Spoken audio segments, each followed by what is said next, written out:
2026-এর শুরুতেই পশ্চিমবাংলা বিধানসভা ভোট, সেই বিধানসভা ভোটকে সামনে রেখে বিজেপি তৎপর, তৃণমূল কংগ্রেস তৎপর।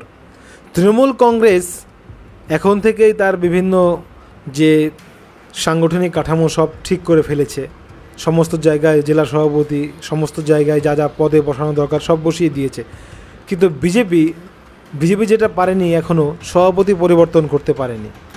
যেটা শুনতে পাচ্ছি নতুন সভাপতি আসবে, কিন্তু আসবে করে অনেক সময় ভাবা হয়েছিল হয়তো দিলীপ ঘোষ আসবে, শুভেন্দু অধিকারীর ওপর টার্গেটটা বেশি ছিল।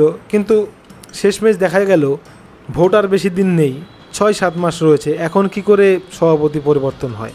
তাই অনেকটাই বোঝা যাচ্ছে এখান থেকে সুকান্ত মজুমদারকেই পুনরায় সভাপতি করা হবে, মানে সুকান্ত মজুমদারই থাকবেন সভাপতি। দলের ভেতর থেকেই অনেকজন সভাপতি সুকান্তই থাক এমনটাই আওয়াজ উঠেছে।